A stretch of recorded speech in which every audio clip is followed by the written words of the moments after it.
तो विचार सबसे पहले आपके मस्तिष्क में आते हैं और मस्तिष्क से फिर भी कहां आते हैं? बाहर आते हैं। और बाहर आने के बाद आप उनको क्या करते हैं? इंप्लीमेंट करते हैं, उनको आप प्रस्तुत करते हैं। तो अगर आपने इस प्रक्रिया को समझ लिया तो बिना किसी स्ट्रेस के, बहुत ही आनंद के आप शिक्षा का आनंद ले पाएंगे। आत्मा परमात्मा से मिल पाएगा अकॉर्डिंग टू आकाश। शिक्षा का मतलब है व्यवहार में परिवर्तन। क्या है? दोहराएंगे आप मेरे साथ। व्यवहार में परिवर्तन। क्या है? आवाज नहीं आई भाई। शिक्षा क्या है? व्यवहार में परिवर्तन।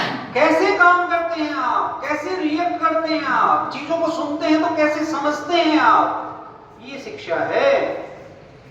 आपने खूब पढ़ लिया, आपके पास प्रमाण पत्र हैं, बड़ी बड़ी डिग्रियां हैं, मां कहती है पानी दे दो, टाइम नहीं है, तो फिर आपने कोई शिक्षा प्राप्त नहीं की।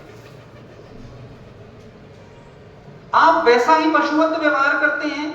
10-10, 12-12 वर्ष विद्यालयों में आने के बाद, शिक्षा ग्रहण करने के बाद हमने द्वार पर लिख रखा है शिक्षार्थ आइए। क्या करने आइए? शिक्षा के अर्थ उठाने के लिए मत आइए, शिक्षा को अर्थ देने के लिए आइए। शिक्षा को अर्थ देने के लिए आइए, शिक्षार्थ आइए। और सेवार्थ जाइए का क्या मतलब है भाई? कौन बताएगा?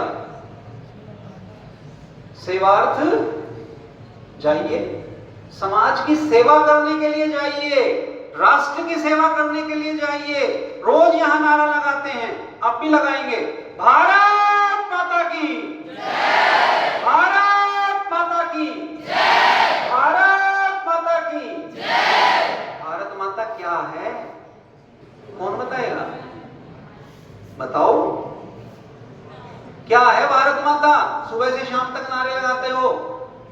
देश की रक्षा कौन करेगा? हम करेंगे। कैसे करेंगे? अपने कृष्णाय शरीर से करेंगे, बीमार मानसिकता के साथ करेंगे, रोगों के साथ करेंगे, कुविचारों के साथ करेंगे। संकल्पबद्ध बनिए कि अपने आप को तैयार करेंगे। आपके पाठ्यक्रम में एक पाठ है पंडित जवाहरलाल नेहरू का। क्या नाम है पाठ का? कौन बताएगा? अभी इससे हम थोड़ा घूम पाते तो और आनंद रहता। पंडित जवाहरलाल नेहरू का एक पाठ है। 8वीं कक्षा तक के हैं क्या बच्चे इसमें? बड़े बच्चे। बड़ी अच्छी बात है बेटा, सारे पढ़ के आए हो। उनकी पुस्तक है प्रसिद्ध, भारत की खोज या भारत एक खोज। उसमें एक पाठ है, पाठ का नाम है भारत माता। क्या है? भारत माता। पढ़ा है किसी ने? किसी ने नहीं पढ़ा?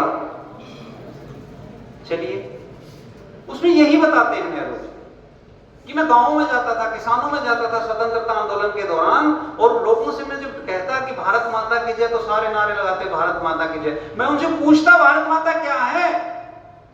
ये पहाड़, ये पेड़, ये जमीन, ये भारत माता है।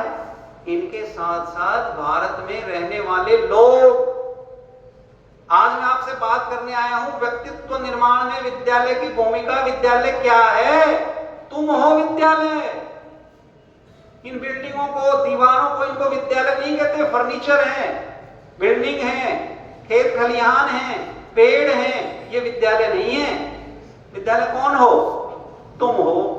तुम अच्छे हो, विद्यालय अच्छा है। तुम बुरे हो, विद्यालय हमारे बच्चे सबसे अच्छे, तो विद्यालय सबसे अच्छा है।